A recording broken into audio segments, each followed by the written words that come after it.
Hello children, आज हम आपके सामने इलेक्ट्रोमैग्नेटिक इंडक्शन इस टॉपिक से फैराडेज लॉ और लेंज लॉ डिस्कस करूंगा। फैराडेज लॉ और लेंज लॉ करूंगा डिस्कस। सबसे पहले हम लोग बात करेंगे इस चैप्टर में, बेसिकली डिस्कशन होगा कि किस बात का। इस चैप्टर में डिस्कशन होती है इस बात का कि मैग्नेटिक इफेक्ट ऑफ करंट में इलेक्ट्रिक करंट की जो अवेलेबिलिटी थी वो दिया हुआ था और हमें मैग्नेटिक फील्ड निकालना था। ये चैप्टर उस मामले में रिवर्स है। यहाँ पे मैग्नेटिक प्रॉपर्टी डिस्कस होगी, वो दी हुई होगी, और यहाँ से हमें इलेक्ट्रिक करंट अरेंज करना है। इसलिए कॉज और इफेक्ट रिलेशनशिप के मामले में ये chapter magnetic effect of current का रेसिप्रोकल है। तो यहाँ से हम लोग शुरू कर लेते हैं पहले मैग्नेटिक फ्लक्स के बारे में। मैग्नेटिक फ्लक्स, इसका symbol phi B. Actually phi E लिखने से वो होता है क्या, इलेक्ट्रिक फ्लक्स। तो पहले बात करते हैं मैग्नेटिक फ्लक्स के बारे में। मैग्नेटिक फ्लक्स जो होता है वो डॉट प्रोडक्ट है, डॉट प्रोडक्ट है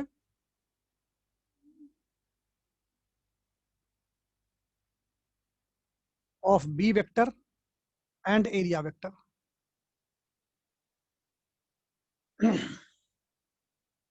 अगर हम लोग बात करें तो इसको ऐसा लिख दिया B dot D S, B dot D S. Since ये डॉट प्रोडक्ट है इसलिए मैग्नेटिक फ्लक्स जो होगा वो एक स्केलर क्वांटिटी होगा, ये एक स्केलर क्वांटिटी होगा।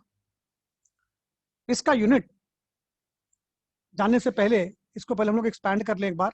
ये कितना हो जाएगा, B D S cos theta. Clearly, theta is the angle between the b vector and the area vector. The b vector and the area vector. So theta is the angle between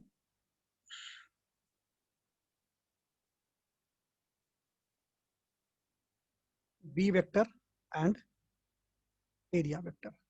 अच्छा, area vector जो है वो वही direction में directed है जहां हम लोगों ने इलेक्ट्रिक फ्लक्स पढ़ते समय की थी। कि डायरेक्शन ऑफ एरिया वेक्टर जो होता है वो होता है normal to the plane and towards the observer. ठीक है, तो यूनिट हो गया फ्लक्स का, यूनिट ऑफ फ्लक्स। ये कौन सा लेंगे बेटे, यूनिट ऑफ फ्लक्स क्या लिखेंगे। बी का यूनिट क्या होता है, टेस्ला, और एरिया का क्या होता है, metre square. Tesla into metre square को हम लोगों ने शॉर्ट में वेबर कह दिया, जिसको हम लोग डब्ल्यू भी लिखा करेंगे। ठीक, ये इसका एसआई यूनिट हुआ, एसआई यूनिट हुआ। अगर हम लोग सीजीएस के बारे में बात करें तो टेस्ला की जगह पे क्या आ जाएगा, गॉस, और area will be expressed in centimetre square. ऐसे में जो शॉर्ट नाम होता है वो होता है मैक्सवेल। मैक्सवेल, मैक्सवेल जो इसका है वो उसका सीजीएस यूनिट होगा। अब एक टेस्ला, एक वेबर में कितने मैक्सवेल, ये कन्वर्जन में जाना जरूरी है। एक वेबर में 10 to the power 8 maxwell. Maxwell को हम लोग शॉर्ट में एमएक्स लिखा करेंगे, ये आ गया। ठीक है, 1 weber is equal to 10 to the power 8 maxwell, right. अब हम लोग इक्वेशन नंबर 1, जिसको मैं अभी मार्क कर देता हूँ इक्वेशन नंबर 1 जैसा। ठीक है, मार्क कर दिया। अगर इक्वेशन नंबर 1 में देखें हम लोग तो हमें दिखता है कि कोसाइन थीटा का प्रेजेंस है, और कोसाइन थीटा का प्रेजेंस में हमें ये वैल्यू फ्लक्स के बारे में ये इंडिकेशन देता है कि फ्लक्स पॉजिटिव भी हो सकती है, नेगेटिव भी हो सकती है, और जीरो भी हो सकती है। फ्लक्स पॉजिटिव भी हो सकती है, नेगेटिव भी हो सकती है और जीरो भी हो सकती है। आखिर पॉजिटिव फ्लक्स का फिजिकल मीनिंग क्या होगा? पॉजिटिव फ्लक्स का जो फिजिकल मीनिंग होगा वो होगा कि ऑब्जर्वर को लाइंस ऑफ फोर्स वहां से बाहर की तरफ आती दिखाई पड़ रही है। मतलब क्या हुआ? आउटवर्ड फ्लक्स को हम लोग पॉजिटिव फ्लक्स कहेंगे। सिमिलरली नेगेटिव फ्लक्स जो कहलाएगा, जहां से ऑब्जर्वर को लाइंस ऑफ फोर्स एरिया में अंदर की तरफ जाती दिखाई पड़ेगी, उसे इनफ्लक्स कहा जाएगा। और क्लियरली अगर कोई भी लाइंस ऑफ फोर्स, ठीक, ना तो एंटर कर रही है और ना ही एग्जिट कर रही है, उसको हम लोग क्या कहेंगे? Zero flux. So neither entering nor exiting, neither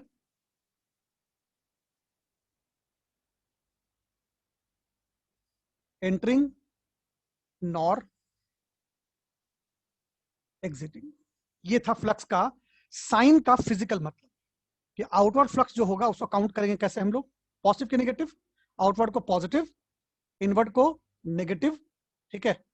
और ये जो रिलेशन है जो कि बहुत इंपॉर्टेंट है न्यूमेरिकल पॉइंट ऑफ व्यू से, इसको मैं एक बार बाउंड्री में ले लेता हूं ताकि ये बात समझ में आता रहे और जब इसकी जरूरत पड़े हम लोग इसका इस्तेमाल करते रहें। राइट बेटा? तो ये था मैग्नेटिक फ्लक्स के बारे में, ठीक है। अब change of flux, change of flux.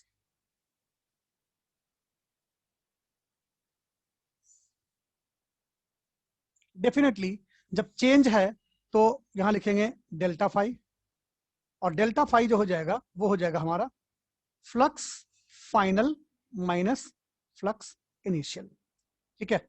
और अगर ये चेंज बहुत ही कम टाइम के लिए है तो उसको हम लोग डी फाई भी कह सकते हैं। वैसे चेंजिंग फ्लक्स का मतलब होगा delta phi, right? Flux final minus flux initial, ठीक है। ये तो फ्लक्स के बारे में हो गया आइडिया, एक बेसिक आइडिया हो गया कि फ्लक्स हम लोग कहते किसको है, राइट? अब फैराडेज लॉ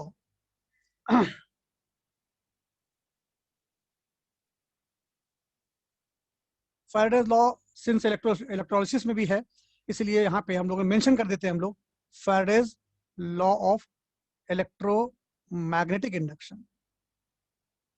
इलेक्ट्रोमैग्नेटिक इंडक्शन में जो फैराडेज लॉ है वो कैसा फॉर्मेट में होता है? इसमें दो लॉ है।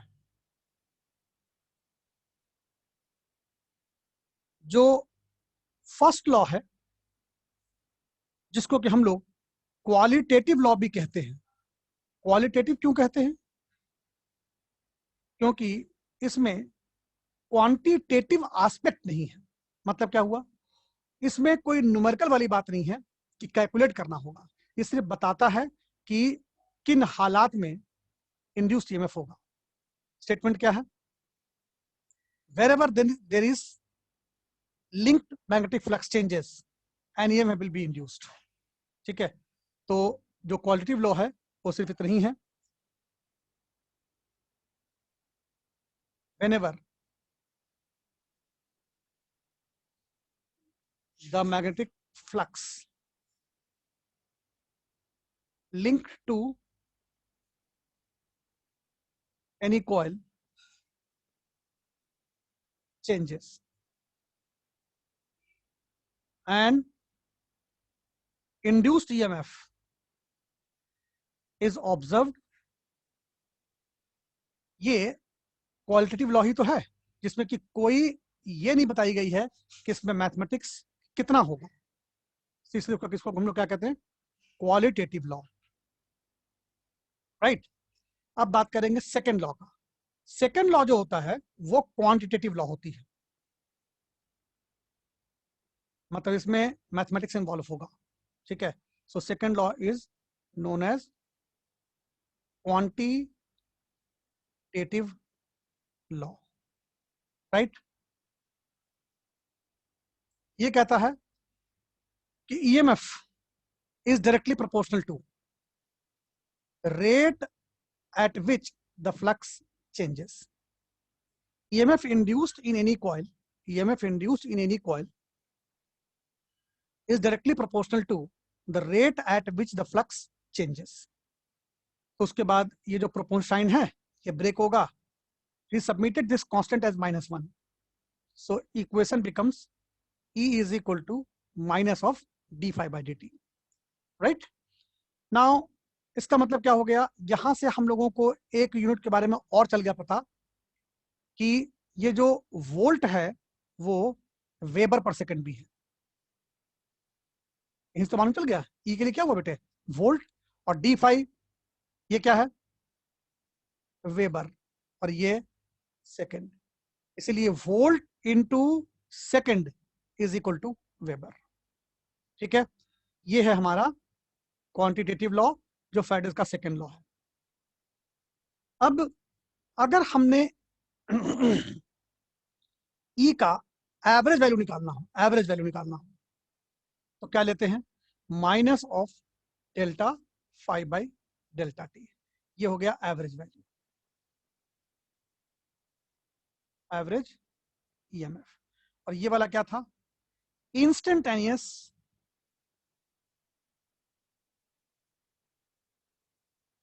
ईएमएफ, मतलब EMF at any moment. And if EMF is to be counted over an interval of time, it would be average EMF, right? ठीक है, एक क्वेश्चन लेकर के ना इसके बारे में थोड़ा हम लोग समझने की कोशिश करते हैं. एक क्वेश्चन ले लेते हैं जिससे डी वाला और डेल्टा वाला कॉन्सेप्ट क्लियर हो जाएगा.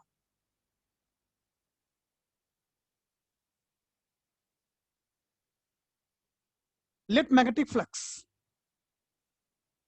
phi, which depends on time, is given as 3t square plus 2t plus 7. I said let magnetic flux is a function of time which is given as 3t square plus 2t plus 7. Fine. हमें क्या निकालना है जी, हमें निकालना है find EMF at t is equal to 2 second. हमें निकालना है, ये था पहला वाला पार्ट, ये पहला वाला पार्ट था. दूसरा पार्ट हमें क्या निकालना है, ईएमएफ इन फर्स्ट 3 सेकेंड. ठीक, और थर्ड पार्ट निकालना है ईएमएफ इन फोर्थ सेकेंड. ठीक है, एक बार मैं क्वेश्चन को रिपीट कर दूं. Let magnetic flux through a coil changes with time which is given as phi is equal to 3t square plus 2t plus 7. हमें क्या निकालना बेटे, हमें निकालना EMF at t equal to 2 second, right? EMF in first 3 second, EMF in fourth second. अब इसमें जो पहला वाला पार्ट है EMF at t equal to 2 second, उसमें जो at वर्ड लिखा हुआ है वो इंडिकेटर है इस बात का कि this is a question link to instantaneous EMF, right? तो इंस्टेंटेनियस EMF के लिए हम लोग क्या यूज करते हैं बेटे, E is equal to minus of D phi by D T. Minus sign को रख करके और फाई का जो फंक्शन था वो हमने यहाँ पे नोट कर लिया. क्या था दिया हुआ, 3t स्क्वायर प्लस 2t और प्लस 7. इसको एक बार डिफरेंशिएट कर देते हैं, माइनस साइन बाहर ही है, कितना आ गया 6t प्लस 2 प्लस 0. ये कितना आ गया बेटे, t इक्वल टू 2 भी डाल देते हैं, एट t इज इक्वल 2 पे पूछा है ना. ठीक है, तो कितना हो जाएगा EMF का वैल्यू, माइनस साइन 6 इंटू 2 और plus, that is minus 14 volt. किसी किसी क्वेश्चन में EMF का मैग्नीट्यूड पूछ लेते हैं अगर, तो अगर मैं इसको मॉड में ले लूं तो क्या लिखूंगा 14 वोल्ट. वैसे अगर ऑप्शन 14 और माइनस 14 है तो we must go with minus 14, right? ये हो गया क्वेश्चन का फर्स्ट पार्ट का आंसर, यानी कि जिसमें कि ये एट वर्ड लगा हुआ हो कि EMF कब निकालनी है, किस पर्टिकुलर मोमेंट पे निकालनी है. अब EMF in first 3 second, EMF in first 3 second में ये जो फर्स्ट 3 सेकेंड है ठीक है, इसको जरा गौर से देखो, फर्स्ट 3 सेकंड। ये जो फर्स्ट 3 सेकंड है ये क्या बताता है कि t इज इक्वल टू 0 से लेकर के t इक्वल टू 3 सेकंड के बीच में निकालनी है। I repeat, t is equal to 0 से लेकर के t is equal to 3 second निकालनी है। तो t इज इक्वल टू 0 से t इक्वल टू 3 तो एक टाइम का इंटरवल है। इंटरवल होने से बेटा हमने क्या बताया था आपको अभी, सेकंड पार्ट का सोल्यूशन क्या लिखूंगा मैं, e is equal to minus of delta phi by delta T, ठीक है, and not e is equal to minus D phi by D T. Understood this? मतलब मैं सिर्फ ये बताना चाह रहा हूं कि जिसमें मोमेंट की बात आएगी वहां लगाएंगे आप e is equal to minus D phi by D T, और जहां पे इंटरवल की बात आएगी आप वहां लगाएंगे minus of delta phi by delta T. ठीक है, तो अब मैंने फ्लक्स के का इनिशियल फाइनल वैल्यू निकालूंगा। ऐसा करता हूं मैं, इसको लिख दिया माइनस साइन और लिख दिया यहाँ पे फ्लक्स। कब निकालना था? हमें निकालना था फर्स्ट 3 सेकंड में, मतलब एक बार 3 सेकंड पे और एक बार 0 सेकंड पे। हमने लिखा 5.3 माइनस 5.0, ये हो गया डेल्टा 5, और डिवाइड बाय टाइम का इंटरवल कितना होगा बेटा? 3 माइनस 0। ठीक है, चलिए अब 5.3 का वैल्यू जो निकलेगा कैसे निकलेगा? 5 की इक्वेशन में यानी कि जहां जहां पे टी है आपको वहां पे डालनी पड़ेंगे कितने? 3 सेकंड। ठीक है, तो डाल के देख लेते हैं आंसर कितना आता है। था इक्वेशन क्या? 3t square plus 2t plus 7 है ना, तो 3, look at here, 3t square plus 2t plus 7, ये हो गया 5.3 का वैल्यू, माइनस माइनस हमें क्या लेना है? 3 इंटू 0 का स्क्वायर प्लस 2 इंटू 0 का स्क्वायर और प्लस 7। इसको हम लोगों ने इस ब्रैकेट में रख लिया और इसको लिख दिया ऐसे 3 माइनस 0। ठीक, नाउ 3 का होल स्क्वायर 9, ये हो गया 27 plus 6 plus 7 minus 0 minus 0 minus 7। ठीक है बेटा, और डिवाइड बाय कितना बेटा? 3 माइनस 0 को सॉल्व कर लेंगे। ठीक, ये देखो ये 7 और 7 का टर्म तो कैंसिल हो गया, कितना बचा? माइनस ऑफ 33 डिवाइड बाई 3, 33 हुआ ना, ठीक है, दैट इज माइनस 11 वोल्ट। ठीक है, ये निकल के आया हमारा फर्स्ट 3 सेकंड में। अब ईएमएफ देखो, अब निकालना है तुम्हें 4th सेकंड में। ठीक है, अब इन द थर्ड पार्ट में क्या लिखा हुआ है? EMF in 4th second. Now what is really meant by the 4th second? जो 4th सेकंड होता है, ठीक, वो होता है t इज इक्वल टू 3 से लेकर के t is equal to 4 second का जो टाइम का गैप है उसको कहते हैं 4th second. I repeat, t is equal to 3 second to t is equal to 4 second के बीच में जो टाइम है 1 सेकंड का, उसको 4th सेकंड कहते हैं। तो ये भी इंटरवल है, और जब इंटरवल है तो definitely we must look for which one delta 5 by delta T. ठीक है, तो मैं यहाँ पे minus delta 5 by delta T वाला जो फॉर्मेट है उसको हम लोग यूज कर लेंगे। E is equal to again minus of delta 5 by delta T, minus कब से कब का? फ्लक्स 4 और 3 और डिवाइड बाय कितना बेटे?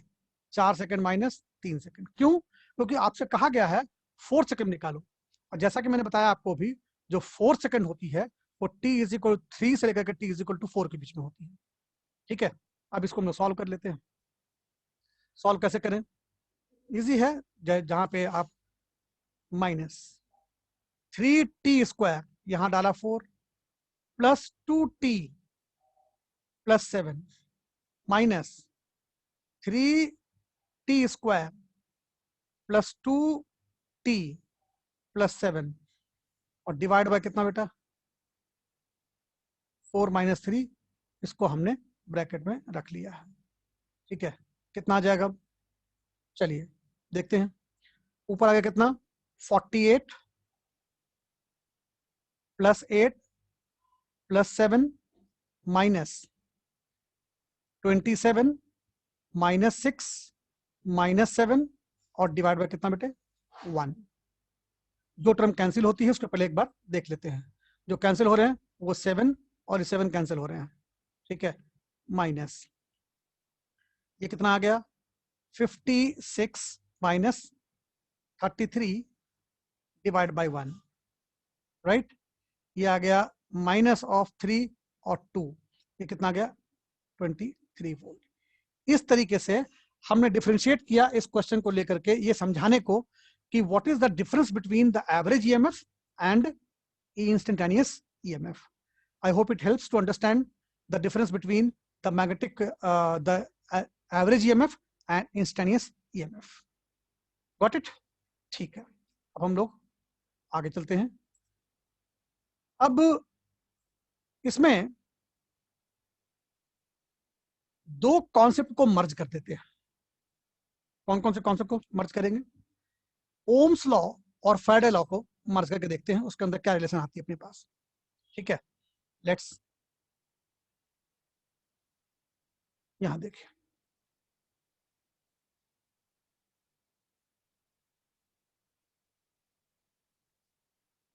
ओम्स लॉ एंड जो फैराडेज लॉ है, अगर इसको मैं एक साथ रख के देखूं, ठीक है, तो जो बात सामने आएगी वो रिलेशन आ जाएगा कोई एक चीज का, वो देखने जा रहे हैं अभी। ओम्स लॉ के अकॉर्डिंग क्या है?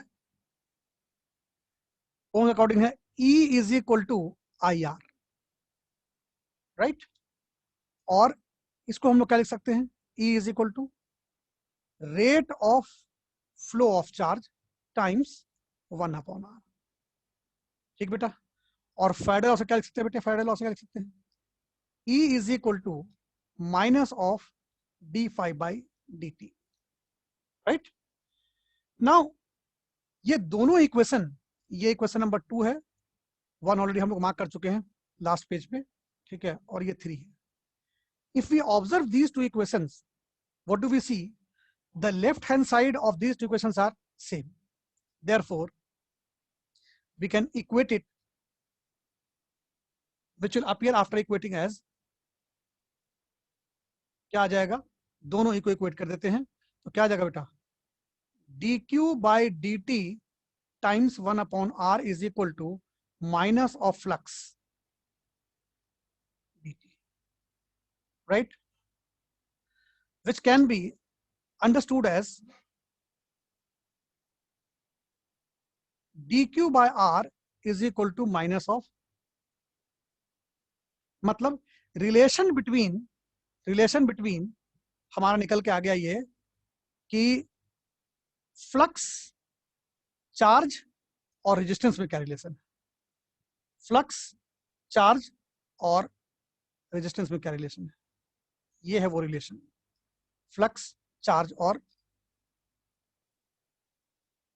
रेजिस्टेंस में। Let me draw it again.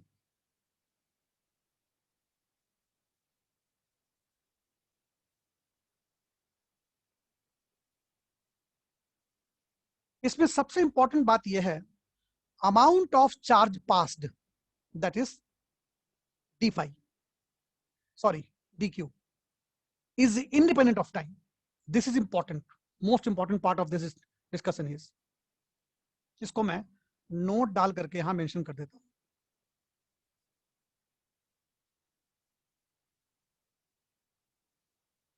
Amount of charge past is independent of the time interval। ठीक है, ये एक इंपॉर्टेंट बात है कि 2 सेकंड में उतना ही चार्ज पास होगा जितना कि 5 सेकंड में, right. Amount of charge past is independent of time interval. तो ओम्स लॉ और फैराडे लॉ को जब हम लोग मर्ज करते हैं तो हमें मिल जाता है रिलेशन बिटवीन, यहां लिख देता हूं मैं, this is what, relation between charge, flux and resistance. ठीक है, ये एक इंपॉर्टेंट डिस्कशन है, इसके ऊपर नीट में बहुत सारे क्वेश्चन आते रहते हैं। ठीक है, अच्छा, अब जो रिलेशन है फैराडे लॉ का, ठीक है, मैं दूसरा नोट डालने जा रहा हूं। Slope of flux time graph,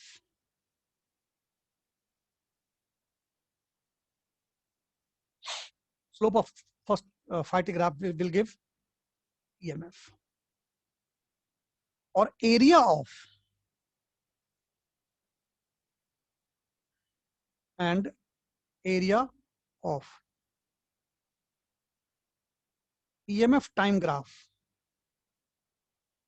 gives change in flux, right? जैसे कि इस चीज को देखिए हम लोग,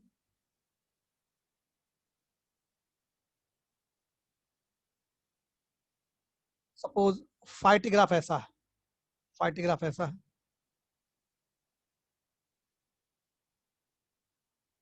ऐसा ग्राफ है फाइट ग्राफ। तो अगर ये टाइम 5 सेकंड है, टाइम मान लेते हैं 5 सेकंड है, फाइन, और यहाँ कोई वैल्यू होगा फ्लक्स का, सपोज दिस इज 5 1, तो जीरो से लेकर के, जीरो टाइम से लेकर के 5 सेकंड तक के टाइम में ईएमएफ का वैल्यू सेम होगा या चेंज करता जाएगा। तो सिंस ये वाला जो एंगल है, ये वाला जो एंगल है, अगर मैं इसका टैन निकालूंगा, टैन थीटा, तो वो तो कांस्टेंट आएगा, 0 से 5 सेकंड के बीच में वो तो कांस्टेंट आएगा। इसीलिए कांस्टेंट आया, इसका मतलब जो टैन थीटा होता है वो स्लोप होता है, और जो स्लोप है वो हमने क्या लिखा था, वो होता है ईएमएफ। इसका मतलब क्या हुआ बेटा, इसका मतलब ये हुआ ईएमएफ का value time t is equal to 0 से लेकर के time t is equal to 5 तक कांस्टेंट है, राइट। इसी तरीके से इसको हम लोग किसी न्यूमेरिकल में इस कॉन्सेप्ट को हम लोग यूज कर सकते हैं। मैं एक क्वेश्चन दे रहा हूं, ठीक है, उसके बारे में बात करेंगे हम लोग, फाइन। जैसे कि ये ये क्वेश्चन देखो, इस क्वेश्चन में ये गिवन है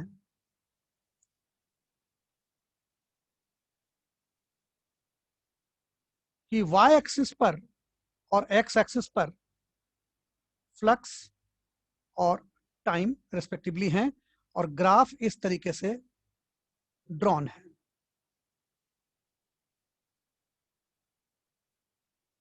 ठीक है, ये ऐसा ग्राफ ड्रॉ किया हुआ है, फाइटी ग्राफ है, और हमें ये बताना है कि इस ग्राफ के कॉरस्पॉन्डिंग जो ईटी ग्राफ होगा, सपोज करो ये टाइम t1 है, ये टाइम t2 है बेटा, ये टाइम t3 है, राइट, और ये वाला जो है ये पर्टिकुलर वैल्यू 5 नॉट है। ठीक है, या 5 1 ले लेते हैं इसको, 5 1, राइट। हमें ये बताना है कि इसको कन्वर्ट करके दिखाओ ईटी ग्राफ में। So convert this graph into ET graph, convert this graph into ET graph. ठीक है, इस ग्राफ को हमने कन्वर्ट करनी है ET ग्राफ में। तो मैंने इस ग्राफ पर इस पॉइंट्स को कुछ नॉमिनक्लेट कर दिया हुआ है। ये वाला पॉइंट A है, ये वाला पॉइंट B है, और ये वाला पॉइंट C है। ये ऑलरेडी मार्क है O। ठीक है, तो मैं कन्वर्ट कैसे करूंगा, मैं ग्राफ के एक एक स्पैन को उठा करके, ठीक है, और उसे कन्वर्ट करूंगा। ये एक बार में कन्वर्ट तो होगा नहीं। ठीक है, तो एज ए सोल्यूशन सबसे पहले लेते हैं स्पैन ओ ए। स्पैन ओ ए से मतलब हो गया टाइम t1 तक। टाइम t1 तक ये जो एंगल है इसका स्लोप कांस्टेंट है, ठीक है, जैसा कि मैंने इस एग्जांपल में भी बताया था आपको। फाइन। तो स्पैन ओ ए में जो स्लोप है वो कांस्टेंट है, लिख देते हैं यहाँ पे, slope is positive and constant, right. Slope positive है और कांस्टेंट है। अब बात करते हैं स्पैन ए बी में। स्पैन ए बी में ग्राफ दिख रही है कैसा, parallel to x axis. Now जब graph parallel to x axis होती है तो स्लोप का वैल्यू कितना होता है, 0। और एक लास्ट स्पैन और है, स्पैन बी टू सी, इसको भी देख लेते हैं एक बार। स्पैन बी टू सी में जो स्लोप है इसका वो नेगेटिव है, ठीक है। Now I can write it here, this slope is negative and constant. Important is slope is negative and constant. तो बस इतनी इंफॉर्मेशन मेरे लिए काफी है कि मैंने हर पार्ट का ईएमएफ का वैल्यू, अच्छा स्लोप होता क्या बेटा, स्लोप ईएमएफ ही तो होती है, ठीक है। यहाँ लिख देता हूं मैं, स्लोप इज, यहाँ पे लिख देता हूं मैं, स्लोप ब्रैकेट में ई, स्लोप ब्रैकेट में ई, स्लोप ब्रैकेट में ई। इसे कन्वर्ट कर सकते हैं हम लोग। अब रिलेशन कैसा बेटा, E इज इक्वल टू है minus of d5 by dt, यानी कि माइनस ऑफ स्लोप, ठीक है। So this is the high time to draw the graph now. अब इसको हम आराम से ड्रॉ कर सकते हैं। देखो ओ ए पार्ट का स्लोप क्या था, नेगेटिव, लेकिन बाहर लगा माइनस साइन, बाहर लगा हुआ माइनस साइन, तो क्या करें, जब बाहर लगा हुआ माइनस साइन तो ऐसे में हम ईएमएफ का वैल्यू ओ ए के लिए क्या फाइंड करते हैं, नेगेटिव, इसलिए आ गया नेगेटिव। किस वक्त तक, टाइम t1 तक। ये ईटी ग्राफ प्लॉट हो रहा है। उसके बाद देखो ए बी स्पैन में स्लोप वाज 0, तो ईएमएफ इज 0। ईएमएफ इज 0 मतलब क्या हुआ, the graph will run along X axis, X axis. Then in the span BC the slope is negative, लेकिन रिलेशन में क्या लिखा हुआ है, E is equal to minus of slope, तो 2 बार नेगेटिव आएगा बेटे, तो ये क्या बन जाएगा, पॉजिटिव, ठीक है। ये ग्राफ ऐसा कन्वर्ट हो गया, ठीक है। This graph is discontinuous. ये टाइम यहाँ पे t2 हो जाएगा और इस टाइम को हम लोग मार्क कर देंगे, तो यहाँ क्या आ जाएगा, t3, ठीक है। In that way this conversion has taken place in between phi t graph to et graph, right? तो ये था हमारा conversion of phi t graph into et graph. अब हम लोग बात करेंगे थर्ड एस्पेक्ट के बारे में।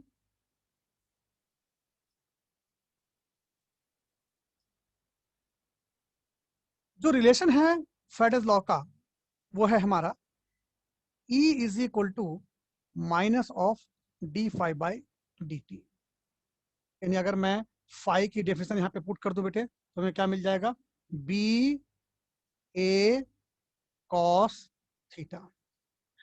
अब जरा इस एस्पेक्ट को ढूंढने की कोशिश करते हैं कि ईएमएफ किन किन हालात में मिल सकते हैं, ठीक है, मतलब क्या चीज चेंज हो तो ईएमएफ हमें मिल जाएगा। तो कम से कम ये बात तो हम लोग नोटिस कर ही सकते हैं ना कि ब्रैकेट में कितनी चीजें लिखी हुई है, ब्रैकेट में 3 चीजें लिखी हुई है, ब्रैकेट में 3 चीज लिखी हुई है। एक तो बी लिखा हुआ है, एक ए लिखा हुआ है, एक बी लिखा हुआ है, एक ए लिखा, एक थीटा लिखा हुआ है। तो मैं नोटिस कर पा रहा हूं कि अगर बी टी का फंक्शन हो जाए तब भी ईएमएफ हो जाएगा, अगर ए टी का फंक्शन हो जाए तब भी ईएमएफ हो जाएगा, अगर थीटा टाइम का फंक्शन हो जाए तब भी ईएमएफ हो जाएगा। इसका मतलब क्या हुआ, ठीक है, मतलब ways to change the flux,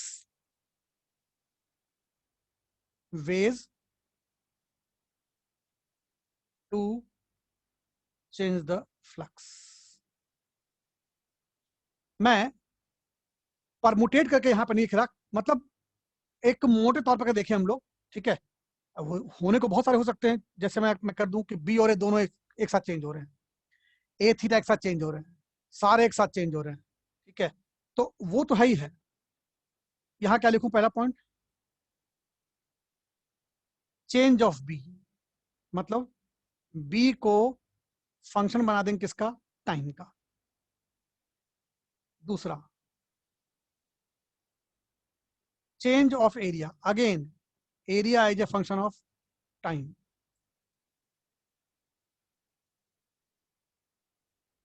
change of theta, ठीक है, जैसे कि theta is equal to omega T, ठीक, फाइन। इस तरीके से एंड मेनी मोर। ये मैं क्यों लिख रहा हूं एंड मेनी मोर, वही फॉर्मुलेट करनी पड़ेगी, ठीक है, बहुत सारे हो सकते हैं। तो अब मैं कुछ एग्जाम्पल आपके सामने रखूंगा जिसमें कि ये पता चलेगा कि ईएमएफ कैसे कैलकुलेट करते हैं इन डिफरेंट कंडीशंस में, ठीक है। यहां देखिए,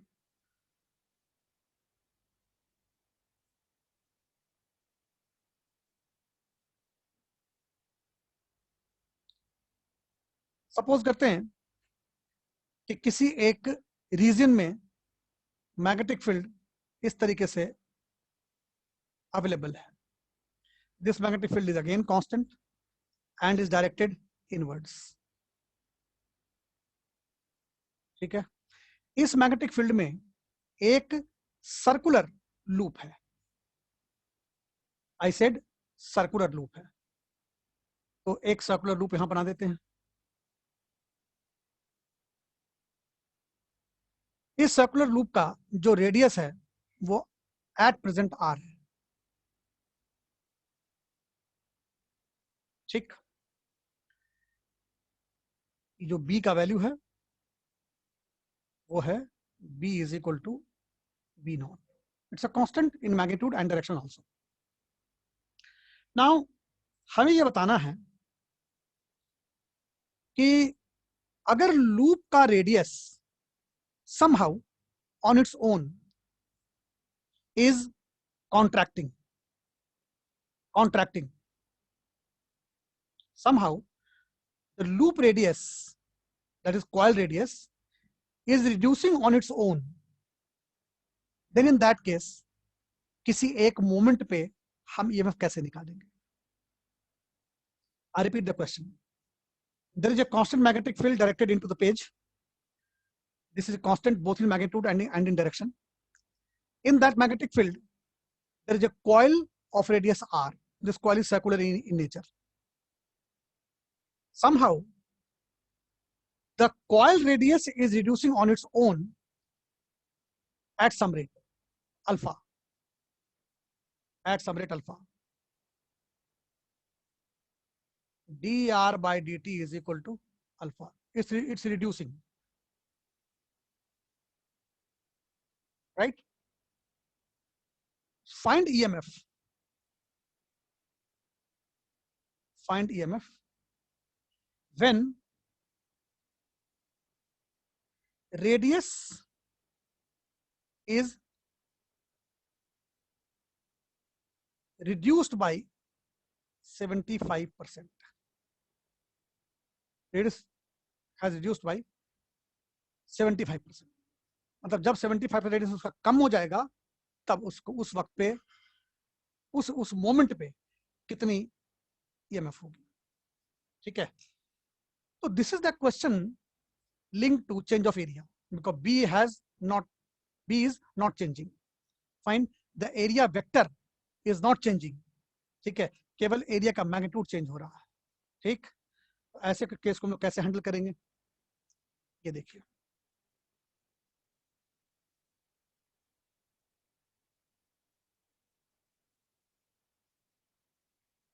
ई का फॉर्मूला क्या था बेटा, minus of D phi by D T, बिल्कुल ठीक।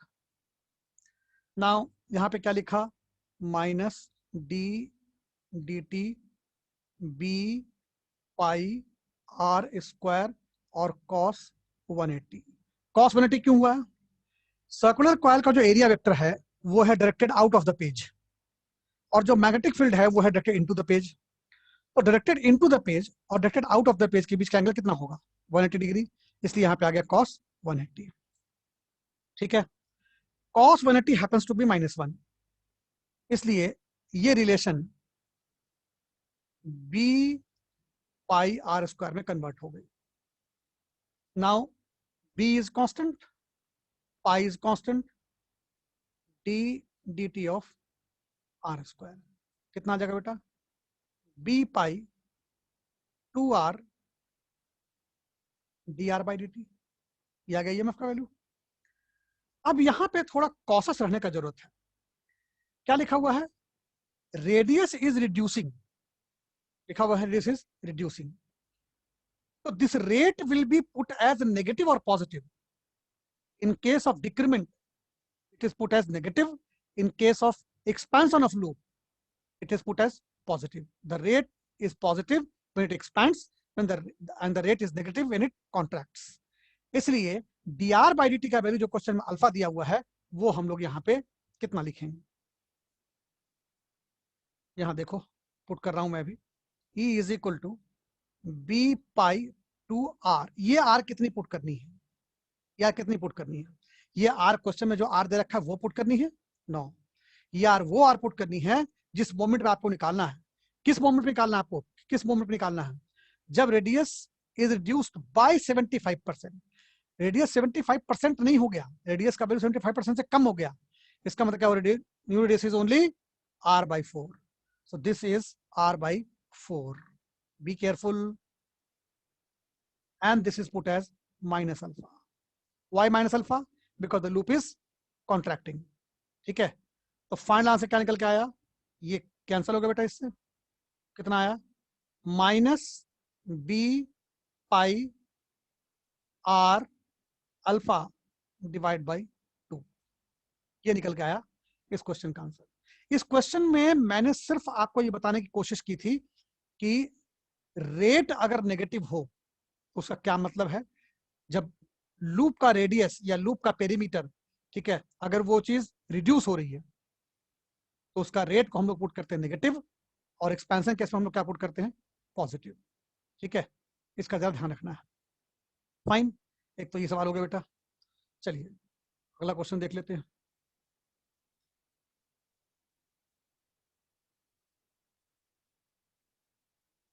अब इसमें जो नेक्स्ट केस में ले रहा हूं वो ले रहा हूं ये,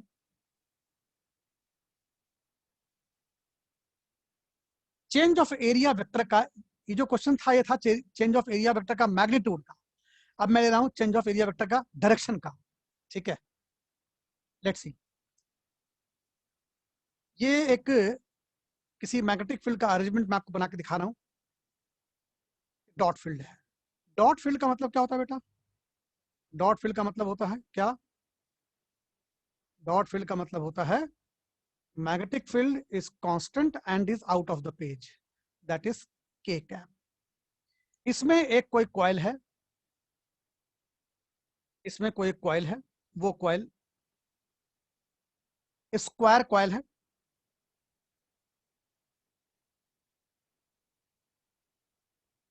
ठीक, जिसका साइड L है। मैं यहां पे नाम लिख देता हूं A B C और D। ठीक, इस कॉइल को 180 डिग्री से टर्न कर दिया गया, 180 डिग्री टर्न्ड। ठीक है, तो मैं पहले बना लूं मैग्नेटिक फील्ड, ये बन गया magnetic field. In magnetic field में जब कॉइल को आप रोटेट कर देंगे कितने कितने से, 180 डिग्री से, तो रोटेट करने के बाद जो साइड्स है उसमें चेंजेस दिखाई पड़ेगा, साइड्स तो फ्लिप हो जाएंगी ना। ठीक है, तो अब कैसा दिखाई पड़ेगा वो, अब दिखाई पड़ेगा कुछ इस तरीके से,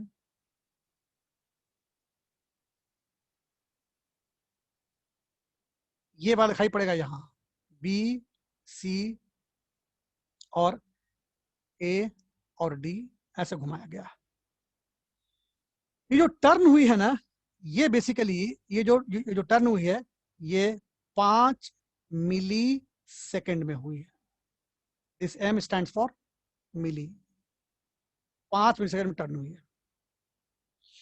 अब देखो इस क्वेश्चन में एरिया वेक्टर का जो मैग्नीट्यूड है वो एल स्क्वायर तब भी था, एल स्क्वायर अब भी है। ठीक, एल स्क्वायर तब भी था, एल स्क्वायर अब भी है। फाइन। तो इन हालात में हम लोग क्या चीज चेंज देख पा रहे हैं? देख पा रहे हैं वो चीज चेंज, इसको बोलते हैं एरिया वेक्टर का डायरेक्शन चेंज हो गया। ठीक है, अब इसको हम लोग इसको इस तरीके से हैंडल कर लेते हैं कि पहले वाले केस में, यानी कि इसको मैं कह रहा हूं फर्स्ट केस, इसको मैं कह रहा हूं सेकंड केस। ठीक है बेटे, अब देखो जरा यहाँ पे, इन द फर्स्ट केस,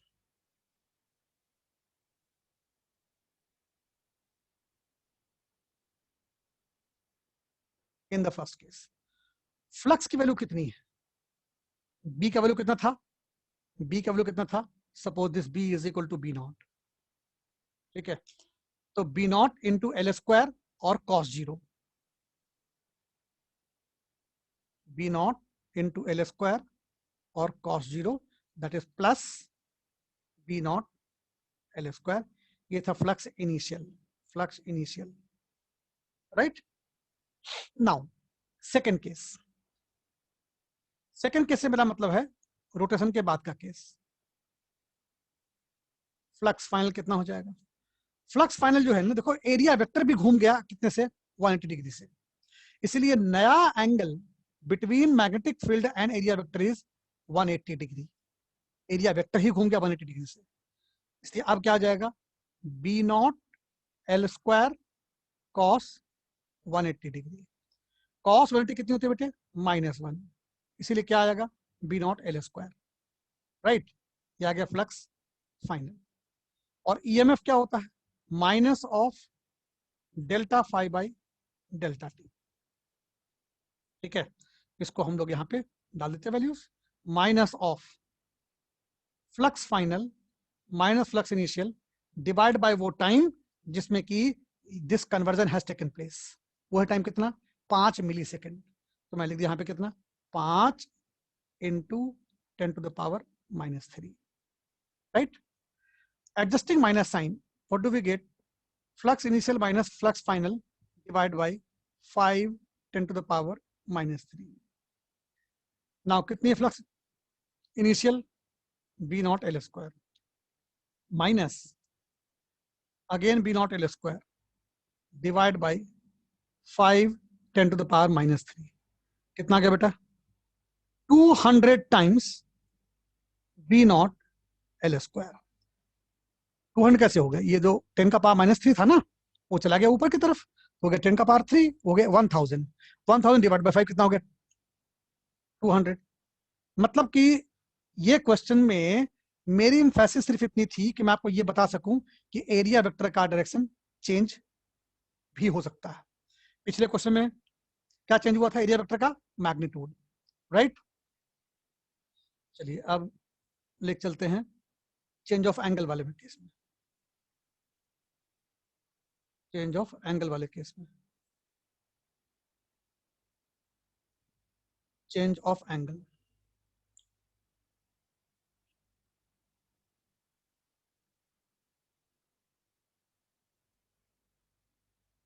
मतलब इस केस में रोटेशन वाला बात किया जाएगा। ठीक है, इस केस में रोटेशन वाला बात करेंगे। ये बड़ा सिंपल सा चीज है, केवल आपने थीटा की जगह पे क्या डालना है? Omega T. यहां देखिए, E is equal to, E is equal to, हम लोगों ने फाइडोला में क्या पढ़ रखा है? E is equal to, E is equal to minus of D phi by D T. Right, now अगर किसी कॉइल में n नंबर ऑफ टर्न्स, यहां जाएगा n b dot A, right, minus d dt of, clearly this will be n ba cos theta. ठीक, अब rotation वाला case है तो हम लोग क्या करेंगे? थीटा को पुट कर दिया कितना बेटा? ओमेगा टी,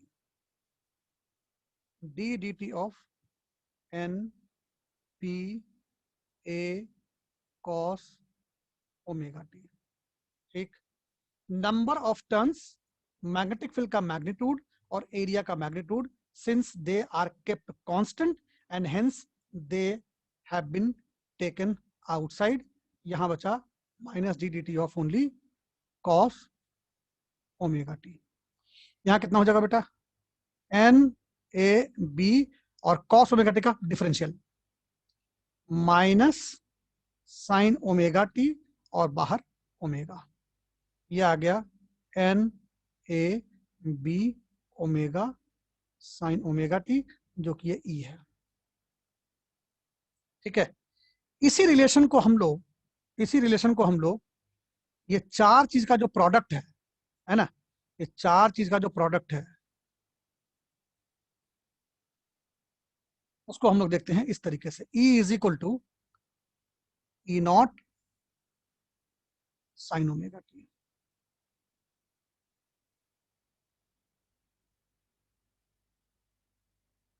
राइट, ये था हमारा कुछ ऐसे केसेस जिसमें कि हम लोगों ने डिस्कस किया कि कैसे कैसे ईएमएफ का वैल्यू पॉसिबिलिटी लेके आ सकता है। अच्छा, अब बात करेंगे इस बारे में कि जो करंट आएगा इंड्यूस्ड, उसका डायरेक्शन कैसे निकालते हैं। तो वो निकालते हैं कैसे, लेंज लॉ से।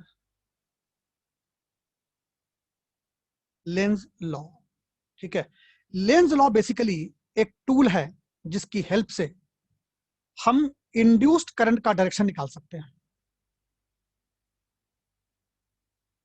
डायरेक्शन ऑफ इंड्यूस्ड करंट कैसे निकलता है, ये कहता है कि the direction of induced current, listen carefully, the direction of induced current appears in such a way, मतलब इलेक्ट्रिक करंट इस तरीके से कॉइल में आएगा जिसके आने से मैग्नेटिक फ्लक्स का जो कॉज है वो नलीफाई होने की कोशिश होगा। Let me say once again, the direction of induced current appears in such a way that it tries to oppose the cause responsible for change in flux। मतलब वो एजेंट जिसने फ्लक्स के चेंज को दिखाया है उसको अपोज करने की कोशिश करता है। और बेसिकली ये जो इक्वेशन है ना, E is equal to minus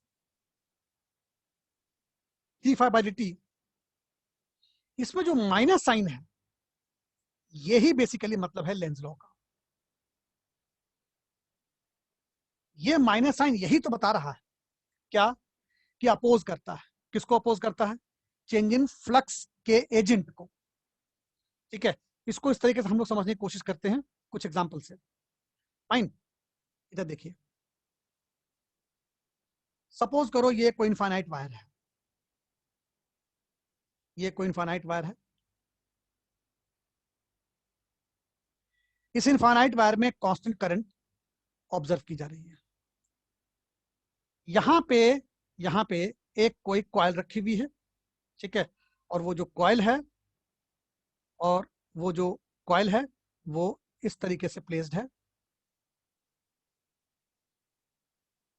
ठीक, इस कॉइल को अगर मैं ऊपर की तरफ मूव कराऊं, धीरे धीरे मूव कराऊं, ठीक है, तो क्या इस कॉइल में कोई करंट आ जाएगी, और अगर आ जाएगी तो किस डायरेक्शन में होगी। किस डायरेक्शन से हमारा मतलब क्या है, क्लॉकवाइज के एंटी क्लॉकवाइज। अब इस पूरे चीज को हम ऐसे समझने की कोशिश करते हैं, इस कॉइल का सेंटर को नोटिस कर लेते हैं। नोटिस कर लिया, जब आप कॉइल को ऊपर करेंगे तो कॉइल का सेंटर भी ऊपर जाएगा। इसका मतलब क्या हुआ, कॉइल का सेंटर जो डिस्टेंस ए पे है वो डिस्टेंस भी चेंज होगा। ठीक, तो मैग्नेटिक फील्ड भी चेंज होगा, क्योंकि एक स्ट्रेट वायर का मैग्नेटिक फील्ड जो होता है उसमें ये टर्म ए दिखाई पड़ती है। तो जब आप कॉइल को ऊपर करेंगे, ठीक है, लिख के दिखाता हूं मैं, ज्यादा पता चलेगा आपको, B is equal to mu naught I divide by 2πa। ठीक है बेटा। तो जैसे कॉइल को हम क्या करेंगे, अगर मूव करेंगे ऊपर की तरफ, मैं इसकी कंप्लीट फ्लो चार्ट बनाता हूं। ठीक है, कॉइल मूव्ड अप, इससे क्या होगा, इससे ए का वैल्यू कम हो जाएगा। अगर ए का वैल्यू कम हो जाएगा तो इस इक्वेशन के हिसाब से बी का वैल्यू इंक्रीज कर जाएगा। अगर बी का वैल्यू इंक्रीज कर जाएगा तो फ्लक्स का वैल्यू जो बी डॉट ए होता है, ए का मैग्नीट्यूड तो कांस्टेंट है, ठीक है, वो बढ़ जाएगा। अगर ये फ्लक्स बढ़ जाएगा, अगर ये फ्लक्स बढ़ जाएगा, ठीक है, तो ऑब्वियस सी बात है ये इधर आएगा। मैं अभी मॉड लिख रहा हूं, ई आ जाएगा, और जब ई आ जाएगा तो E is equal to I R होगा, तो इलेक्ट्रिक करंट ऑब्जर्व होगी। ये रहा कंप्लीट फ्लो चार्ट। अगर कॉइल को मूव करते हैं ऊपर की तरफ, अभी मैंने ऊपर की तरफ लिया हुआ है, अगले क्वेश्चन में नीचे की तरफ भी ले सकते हैं उसको।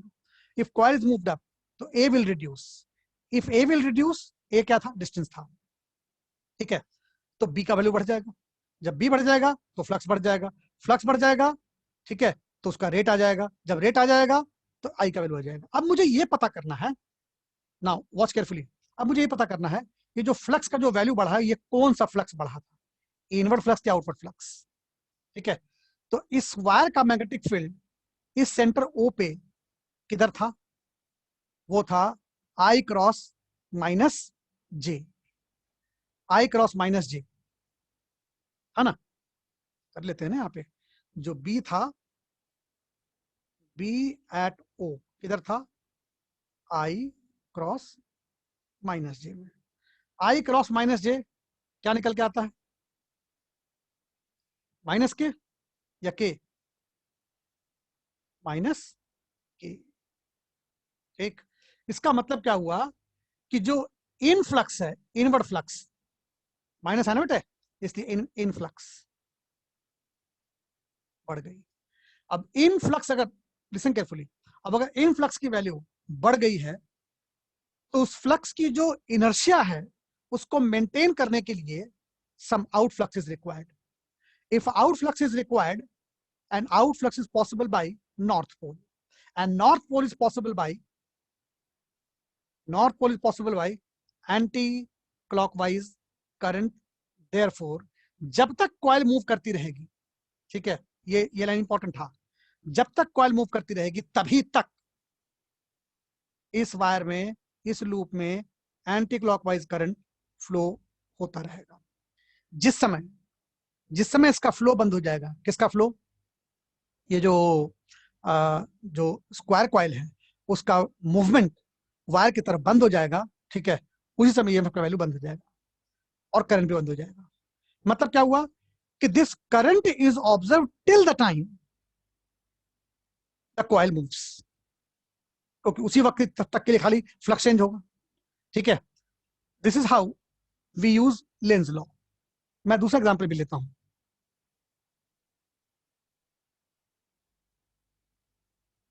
सपोज ये कोई एक कॉइल है, लेट मी टेक शेप,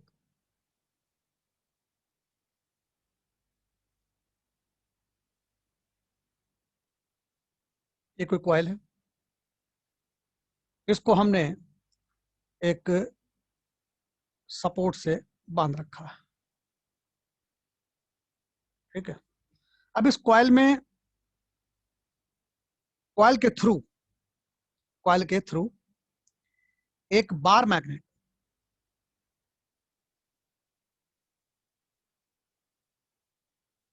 एक बार मैग्नेट को फॉल करा रहे हैं, यहां से रिलीज कर दिया बार मैग्नेट को।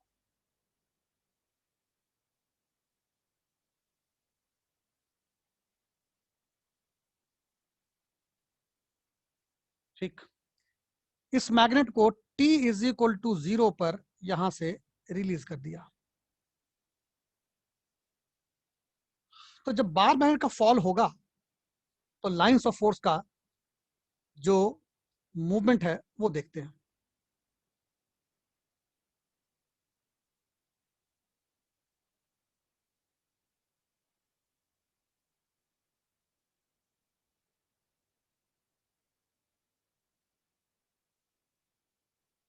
कुछ ऐसा होगा, है ना।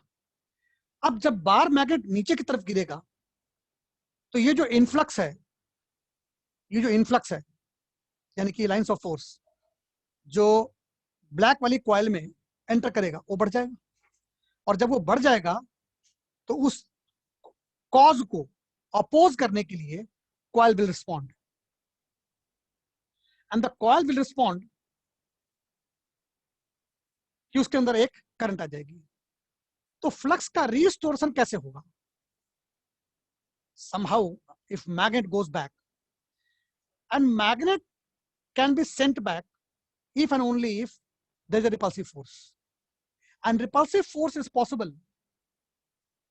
only between north and north. So as viewed from above, we will see an anti-clockwise current in the loop. ठीक है, इसके अंदर आ जाएगा clockwise current आ जाएगा, फाइन। और जब तक मैग्नेट फॉल करती रहेगी तभी तक ये करंट ऑब्जर्व किया जाएगा। लेंज लॉ बेसिकली से ऐसा लगता है कि कॉइल में एनर्जी प्रोड्यूस हो गई। नो, कॉइल में एनर्जी प्रोड्यूस नहीं होगी। समहाउ तो अगर आप देखें तो जो एनर्जी का वैल्यू तो कांस्टेंट है, बट मैग्नेट का पोटेंशियल एनर्जी कम हो रहा था, मैग्नेट का ग्रेविटेशनल पोटेंशियल एनर्जी कम हो रहा था, वो अपीयर हो रही है in the form of electrical one. So Lenz law is not the induction of energy, ठीक है। लेंज लॉ बेसिकली ये समझाता है कि माइनस साइन का क्या मतलब था, right. We will produce some more examples in my next video, ठीक है। I hope this is a great help। आज यहीं तक, बाकी मैं अगले वीडियो में आपको साथ लेकर के आऊंगा। Till then, thank you so much, thank you for watching।